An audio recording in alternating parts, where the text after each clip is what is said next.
இன்னைக்கு வீடியோவில் நம்ம என்ன பார்க்க போகிறோம் அப்படின்னா, ஸோ எக்ஸல் உடைய ஷீட் உடைய இன்ட்ரடக்ஷன் வந்து நம்ம பார்க்க போகிறோம். ஸோ எக்ஸலில் வந்து பார்த்தீங்கன்னா என்னென்ன ஃபீச்சர்ஸ் இருக்குது அப்படிங்கிறத பார்த்தோம். ஸோ அதுக்கப்புறம் அதில் வெர்ஷன் பார்த்தோம், அதுக்கப்புறம் அதோட ஃபைல் எக்ஸ்டென்ஷன் பார்த்தோம். ஸோ 2003க்கும் 2007க்கும் என்னென்ன வித்தியாசங்கள் பார்த்தோம். ஸோ இதெல்லாமே வந்து நம்ம வந்து நம்மளுடைய பழைய வீடியோஸில் வந்து பார்த்தோம். ஸோ இந்த வீடியோவில் நம்ம என்ன பார்க்க போகிறோம் அப்படின்னா, எக்ஸல் ஷீட்னா என்ன, அதில் என்னென்னலாம் இருக்குது அப்படிங்கிறத நம்ம பார்க்க போகிறோம். ஃபஸ்ட்டு எக்ஸல் ஷீட்டில் வந்து பார்த்தீங்க அப்படின்னா உங்களுக்கு 16,384 காலம்ஸ் இருக்குது. 16,384 காலம்ஸ் இருக்குது. ரோஸ் வந்து பார்த்தீங்க அப்படின்னா 1048576 ரோஸ் வந்து இருக்குது. ஸோ இதுதான் ரோ. இந்த இடத்துல பார்த்தீங்கன்னா நான் போட்டிருக்கேன் நம்பர் ஆஃப் ரோஸ் வந்து 1048576 அப்படின்னு இருக்குது. ஸோ எக்ஸலில் பார்த்தீங்கன்னா ரெண்டு இது இருக்கும். ஒன்று ரோ. ஸோ ரோங்கிறது இதுதான் வந்து ரோ. நான் இப்போ செலக்ட் பண்ணும்போது எனக்கு இந்த இடத்துல காமிக்குது 7R 6R அப்படின்னு காமிச்சிருக்கோம். ஸோ இதுதான் வந்து ரோஸ். ஃபஸ்ட்டு எல்லாருமே வந்து இதை கொஞ்சம் அண்டர்ஸ்டாண்ட் பண்ணிக்கணும். எக்ஸல்ங்கிறது ஒரு ஷீட் அப்படின்னு நம்ம நினச்சிட்ருக்கோம். ஸோ இதெல்லாம் நீங்கள் தெரிஞ்சுக்கிட்டால் தான் அடுத்தடுத்த இதில் வந்து நீங்கள் வந்து ஈஸியாக வந்து யூஸ் பண்ண முடியும். ஃபார் எக்ஸாம்பிள் நான் வந்து 6R 7R, ஸோ இது எல்லாமே வந்து ரோஸ். இந்த 1 2 3 4 5 6 இருக்குல்ல லெஃப்ட் சைடில், இது எல்லாமே வந்து ரோஸ். காலம் அப்படின்னா என்னென்னா, இந்த இடத்துல ஏ காலம், பி காலம், சி காலம். இப்போ நான் அந்த காலம் செலக்ட் பண்ணும்போது அது என்ன காமிக்குதுன்னா 3C அப்படின்னு காமிக்குது. ஸோ 3C 4C 5C அப்படின்னு காமிக்குது. ஸோ இந்த இடத்துல ஒரு விஷயம் நீங்கள் பார்த்தீங்க அப்படின்னா, இப்போ நான் இதை செலக்ட் பண்ணுறேன். செலக்ட் பண்ணிவிட்டு நான் பி காலம் செலக்ட் பண்ணுறேன். செலக்ட் பண்ணோன்னா என்ன வருதுன்னா 1048576 ரோஸ். அப்புறம் நான் எந்த காலத்தை வச்சுருக்கேன்னா செகண்ட் காலம்.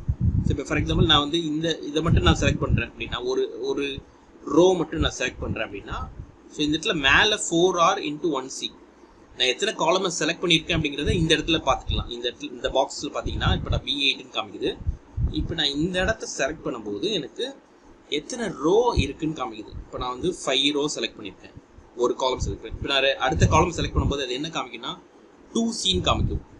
ஸோ இதுதான் வந்து எக்ஸலுடைய ரோ காலம் படி வந்து ஒர்க் ஆகுது.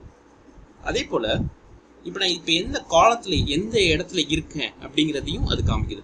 இப்போ ஃபார் எக்ஸாம்பிள் நான் இப்போ வந்து செகண்ட் காலத்தில் இருக்கேன், ஆனால் எத்தனாவது ரோவில் இருக்கேன்னா 8வது ரோவில் இருக்கேன் அப்படின்னா, நான் இப்போ அந்த இடத்துல வந்து உங்களுக்கு வந்து காமிக்கிறேன். ஸோ இந்த B8ல் நான் இங்கே இருக்கிறேன் அப்படின்னா, ஸோ இந்த இடத்துல B8 அப்படின்னு காமிக்கிறேன். அதாவது நான் 8வது ரோவில் இருக்கேன், செகண்ட் காலத்தில் இருக்கேன். ஸோ இப்போ நான் இந்த இடத்துக்கு வந்தேன்னா D9 இருக்கு, அதாவது 9th ரோவில் இருக்கேன், D காலத்தில் இருக்கேன். ஸோ இதுதான் வந்து எக்ஸலுடைய அந்த செல்ஸ் உடைய இது. இப்போ ஃபார் எக்ஸாம்பிள் நம்ம வந்து இந்த எக்ஸலில் வந்து பார்த்தீங்க அப்படின்னா நிறைய ஷீட்ஸ் இருக்கும். ஓகே, நீங்கள் எத்தனை ஷீட் வேணாலும் நீங்கள் கிரியேட் பண்ணிக்கலாம். ஸோ இந்த இடத்துல பார்த்தீங்கன்னா இன்சர்ட் கொடுத்தீங்கன்னா புது ஷீட் வந்து கிரியேட் ஆகும். ஸோ இந்த இடத்துல ஒர்க் புக்கா சார்ட்டா அப்படின்னு நீங்கள் கேட்கும். நீங்கள் சார்ட் ஒர்க் ஷீட்னு கொடுத்தீங்கன்னா ஒரு ஷீட் கிரியேட் ஆகும். ஸோ இப்போது இந்த எக்ஸல் ஷீட் நான் வச்சுருக்கேன்ல, இதோட பேர் வந்து பார்த்தீங்கன்னா எக்ஸல் ஒர்க் புக். முதல்ல அது தெரிஞ்சுக்கணும். Excel workbook. அந்த ஒர்க் புக்குள்ளே பல ஷீட்ஸ் வந்து நீங்கள் பார்க்கலாம். இப்போ நான் எக்ஸல் ஷீட்னு இன்ட்ரடக்ஷன் டு எக்ஸல் ஷீட்னு ஒரு ஷீட் வச்சுருக்கேன், எக்ஸல் வெர்ஷன் வச்சுருக்கேன், ஃபைல் எக்ஸ்டென்ஷன் வச்சுருக்கேன், 2003 to 2007 வச்சுருக்கேன். ஸோ இந்த மாதிரி எக்ஸல் ஒர்க் புக்குங்கிறது ஒரு எக்ஸல். ஓகே, இப்போ ஃபார் எக்ஸாம்பிள் ஒரு வீடு இருக்குன்னா அந்த வீட்டுக்குள்ளே நிறைய இது இருக்கும். ஒன்று வந்து ரூம் இருக்கும், அதுக்கப்புறம் ஹால் இருக்கும், கிச்சன் இருக்கும். ஸோ இந்த மாதிரி எக்ஸலுங்கிறது வந்து பார்த்தீங்கன்னா ஒரு ஃபைல் அப்படின்னா அதோடைய பேர் வந்து நம்ம வந்து ஒர்க் புக் அப்படின்னு சொல்லணும். எக்ஸல் ஒர்க் புக் அப்படின்னு சொல்லணும். ஸோ அதுக்குள்ளே ஷீட்ஸ் இருக்கும். ஸோ எக்ஸல் ஒர்க் புக்குள்ளே நிறைய ஷீட்ஸ் இருக்கும். ஓகே, இது வந்து நிறைய தெரிஞ்சு வச்சுக்கிறோம். ஸோ அதுக்கப்புறம் பார்த்தீங்க அப்படின்னா, ஸோ இந்த இடத்துல பார்த்தீங்க அப்படின்னா ஹாரிசான்டல் லைன்ஸ் அப்படின்னு இருக்கு. ஸோ இந்த இடத்துல பார்த்தீங்கன்னா உங்களுக்கு இந்த ஷீட்ஸ் வந்து இருக்குது. ஓகே, இப்போது இந்த இடத்துல வந்து பார்த்தீங்கன்னா நான் வந்து இந்த ஒரு கட்டமாக நம்ம காமிக்கிறோம்ல. ஸோ இதோட பேர் வந்து நம்ம என்ன சொல்லுவோம்னா செல்ஸ் அப்படின்னு சொல்லுவோம். ஸோ எக்ஸல் ஒர்க் புக்குள்ள ஷீட்டுக்குள்ளே இருக்கிற அந்த ஒரு டேட்டாவையும் நம்ம என்டர் பண்ணுற இடத்தோட பேர் வந்து செல்ஸ் அப்படின்னு சொல்லுவோம். இந்த 3 விஷயத்தை நீங்கள் உங்களுடைய மைண்டில் வச்சுங்க.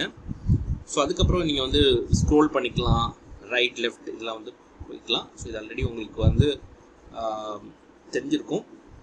பட் நான் இன்டெப்த்தாக போகும்போது உங்களுக்கு அது என்னன்னு புரியும். ஏன்னா நிறைய பேருடைய கன்ஃபியூஷன் என்னென்னா ரோன் என்ன காலம்னா என்ன அப்படிங்கிற விஷயங்கள் வந்து அவங்களுக்கு வந்து அவ்வளோ இதாக இருக்காது. ஸோ அதனால் இந்த விஷயங்களை வந்து நீங்கள் தெரிஞ்சு வச்சுங்க. அடுத்த வீடியோஸ்லேருந்து நம்ம வந்து ப்ராக்டிக்கல் செஷன்ஸ் வந்து ஆரம்பிக்க போகிறோம். ஸோ அதில் என்னென்ன எப்படிலாம் ஃபார்முலாஸ் யூஸ் பண்ணலாம் அப்படிங்கிற விஷயங்களை நம்ம வந்து தெரிஞ்சுக்க போகிறோம். ஹோப் இந்த வீடியோ வந்து உங்களுக்கு யூஸ்ஃபுல்லாக இருக்கும்னு நினைக்கிறேன். அடுத்த வீடியோவில் சந்திப்போம். நன்றி, வணக்கம்.